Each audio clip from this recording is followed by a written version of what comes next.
Hey guys, welcome back to my channel. So first things first, I've decided to once again revamp my Patreon account. I've decided that the whole write-up for every single personality type is getting a little too long, so I might have to consolidate that in an ebook instead. And in the meantime, I will be uploading new topical videos that are exclusive to my Patreon. And so it would be something like, for example, NFPs and how to overcome any delusions and things like that. It will be providing you benefits beyond the YouTube content. And so look out for that. I'll be rolling out a new intro video very soon. So today's topic is going to be about ISFJs, and I know that when people look at ISFJs, I feel like people are not really, seeing a complete version of them. And that's why I want to make this video because, very often we are aware of this, societal version of the ISFJ, the one that has maybe no temper issues at all. Someone who's very considerate, someone who's really helpful and really sweet and very down to earth. And I totally agree with this version. And I don't think that they are being fake or anything because ISFJs that I know, they are genuinely very helpful to people. They don't really have a kind of agenda. They're not very emotionally manipulative. And I definitely had a better experience in general with ISFJs than ESFJs. I mean, obviously not saying that all ESFJs have an agenda, but I do feel like ESFJs, they do tend to care a lot about popularity and about social hierarchy. And so I feel like they are going to be nice to you, but especially the younger versions of ESFJs, the more immature ones, they kind of treat people according to where you stand in the hierarchy, whereas ISFJs are actually very considerate to everybody. So it doesn't really matter or what is your status in society. They just kind of have this very considerate nature towards everybody, and it is something that I love about them. However, I also want to point out that ISFJs, even though they do have this really caring traits and really nurturing traits, this is not the complete part of the personality. And I say that in the same way I say that INFJs, we also are not always, considerate and caring and wanting to save the world. INFJs also have another side to us, and that is the more TI, opinionated side, and the more SE side, which even though is inferior, it is still a part of who we are. So you can't deny that part of us because then we will be incomplete. And the same goes for ISFJs, right? ISFJs have TI and they also have NE. But I realized that very often as a society, because society tends to put people in boxes, so we don't really tend to see them in the other side. And we tend to assume that, what we get is all that there is about them. And I realized that I couldn't be more wrong about this because I never knew. I honestly, even with close ISFJ friends for years, I never really knew that they have such a strong TI. I never really knew that they actually have quite a lot of NE hidden away. And it is only in recent years that I really got to know about this part of them. And I think it's because over the years, probably they are more in touch with their inferior functions, and also because, events in life can kind of push us and maybe even force us to develop the other side of ourselves because we simply cannot really rely on our first two functions for survival. I'll get into that at a later time. But firstly, I want to touch on just this idea of this incomplete identity of the ISFJ. So a lot of you may know the stereotypes of an ISFJ being the nice guy or the nice girl, kind of like this perfect fantasy idea of a girlfriend or a boyfriend where, the person is 100% considerate, always kind of waiting for you with food in their hands, this very stereotypical homemaker role. And it doesn't mean that, being a homemaker is bad or anything, obviously. It's actually a great trait for them to be so considerate and so good at cooking, which a lot of ISFJs actually are pretty good at cooking. So I would say that that stereotype is at least true. But at the same time, this is not, like I said, it's not a complete version of who they are. And I'm sure deep down, ISFJs know that. They're not just this like, oh, I'm 100% angel at all times. But I think it's because of the fact that, maybe society and also their own family and also people around them just have this expectation of them being the way that they usually show up to the world, which is with SI and with FE. I think that a lot of them have internalized this expectation. A lot of them repress their TI and NE because they feel like, I am this nice person, I am this considerate person, and I want to be seen that way because I built my identity around being like this always catering, always in service of others kind of person, and they don't really want to see themselves as a different type of person because it's like we don't want to acknowledge that we do have another side, and this can go for any other personality, right? It can go for INFJs as well, who may not want to kind of acknowledge that they have a TI and SE side. And the problem that is this incompleteness of their identity can actually cause them to face a lot of issues in relationships and just in kind of, the way that they get treated. So one example I would give to you is, so this guy, he actually is an ISFJ and he had a crush on my friend for quite a long time. And honestly, I just wanted to know my friend's opinions of him. So one day I went to ask her, and obviously her answer is it might seem a little harsh to most people, but I think it is also like a great moment of just tough love for the ISFJ personality, because she said that she didn't feel anything for him. And I asked her why, because on the surface, they do have similar hobbies, like they have some things in common, it's not like they are totally like nothing in common and he just likes her. And he's very considerate, he's a very sweet person, and she doesn't really care about looks that much. And so I wonder like why, she's not like interested at all in him. And she told me that the reason is because he seems like a blank piece of paper to her. Like, he seems like he doesn't really have anything else in his identity other than being like really nice and considerate. And she can't really tell like what his core passions are, like what his core values are, things like that. She just is unable to see that when she interacts with him because he seldom voices strong opinions about anything.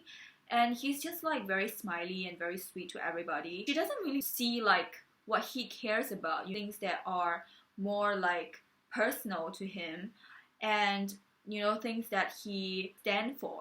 And to me, I feel like I totally get it, because this is a problem when, ISFJs repress their TI, because they do have TI in their tertiary function, in fact.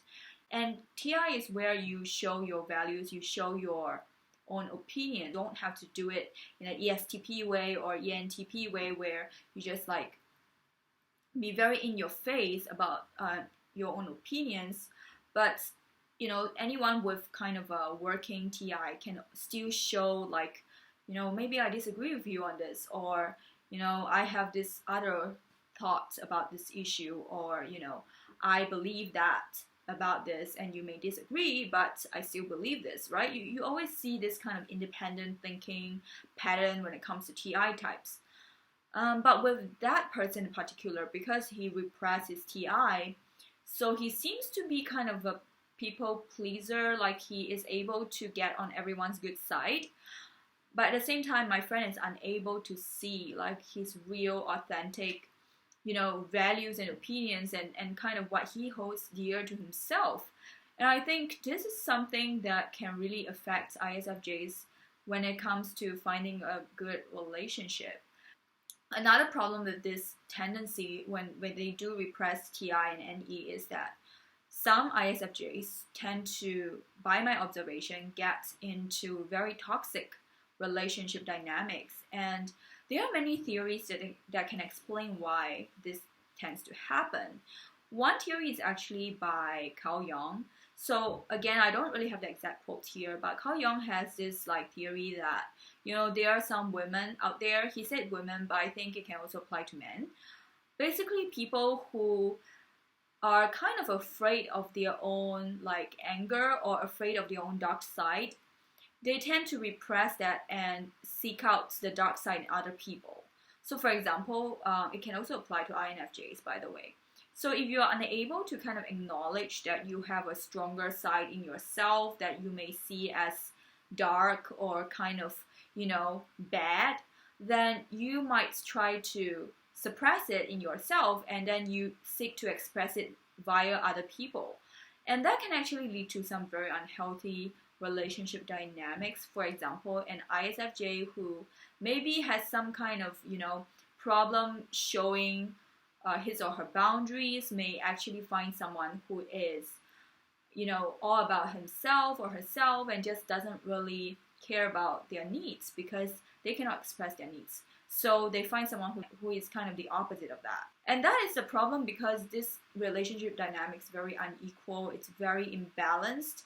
When you only showcase your kind and considerate side and you don't establish boundaries, you don't show your opinions, your values, your beliefs, then you kind of attract people who don't care about your beliefs and opinions either. And that can be a problem, especially in traditional culture, when the woman is kind of being made into a fantasy. You hear about this like perfect wife where the wife is just there to cook the meal for the husband when he comes home, to kind of clean his shoes and to, do his laundry and just do everything for him, right? And the guy doesn't really need to kind of reciprocate in that sense. Like she is all about his needs and he doesn't really have to help her in any way. And I always find that with ISFJs, especially when they are of the more like unaware type, they might actually be, internalizing this idea that they have to be a saint at all times. They have to be the one in service of others at all times, and this can actually be at cost of their own identity and of their own well-being, mentally or physically. And obviously, it's not a bad thing if you want to cook for your husband, and it's not a bad thing if you want to, care for him or anything. But I feel like with any kind of caring and nurturing quality, it has to be reciprocated to some degree. So you obviously cannot be with a partner who is like very emotionally unavailable and always about his own needs, doesn't really care about your needs and kind of bulldoze over them. But the problem is if you don't express who you are beyond like being considerate and caring, then people who are attracted to you, they do tend to be the ones who are only there because you are caring and considerate. They're not there for like other traits, if that makes sense. And that can really get into an exploitative space. And so the consequences of this kind of incompleteness in identity and repression is you might lose yourself in the process of servicing others, which may lead to you either breaking down or just you repeating the cycle with multiple different people, but always getting the same result, like not having people respect you. So in my personal experiences, I've only seen, I guess, the darker, more repressed side of ISFJ twice. And obviously that sounds pretty shocking because I do have quite a lot of ISFJ friends. And granted, most of them are casual friends. They're not like best friends. But they're still like closer than acquaintances. So you would think maybe I would have more, sightings of those sides of them. But it turns out that I feel like they really have internalized this societal ideal of them to the point where, a lot of them might have find it inappropriate to showcase their other side. And so that's why the glimpse into their darker side is so rare. So in those two situations, it's really unfortunate. So one time it was basically this ISFJ friend showing anger towards another friend but it was the first time that she has ever shown anger towards that friend. So basically, she has been suppressing her emotions for a really, really long time. And nobody knew that she was like upset with that friend because she never showed that she was upset. Even in like small doses of being like a little upset, she never showed any of that. And so when it actually came out, it was very difficult for people to kind of know what's going on because there was no boundary setting throughout the relationship, and she was kind of dishing out this really long, criticism of the friend, and it was like a list basically. It's like, oh, you are this, you are that, you did this, you did that, and to me, I felt like definitely reminds me of a repressed INFJ behavior, and also just all this bottling up really took a toll on her. And the other instance of an ISFJ showing her dark side, it was even scarier than this one because that particular ISFJ, I wouldn't want to disclose any private details. There was a lot of violence involved, not physically, but in like words. There was a lot of vengefulness going on. The reason for the vengefulness is because of toxic dynamics in relationships, and also this inability of the ISFJ to set boundaries earlier that really led to this attack on people. And it got to the point where even people who are not really that close or even acquainted with the ISFJ kind of got roped in because of how dire the situation was. And in both these cases, I felt like the things could have been a lot more smoother had they not repressed their TI and NE especially. So NE is also something that is rarely talked about in the ISFJ, but ISFJs in their whole complete self, they are actually very funny people. A lot of people may not see ISFJs as funny because they always think they are just these kind souls, they don't really tell jokes or whatever, but they actually do. They actually have a very witty side. And I do have ISFJ friends who are able to use TI and NE. They are able to incorporate the weaker functions into their daily life. And these ISFJs, I realized that they actually do better in friendships and relationships with people. Even though they are also known for being kind and considerate, they're able to set their boundaries, they're able to show their own opinions or beliefs.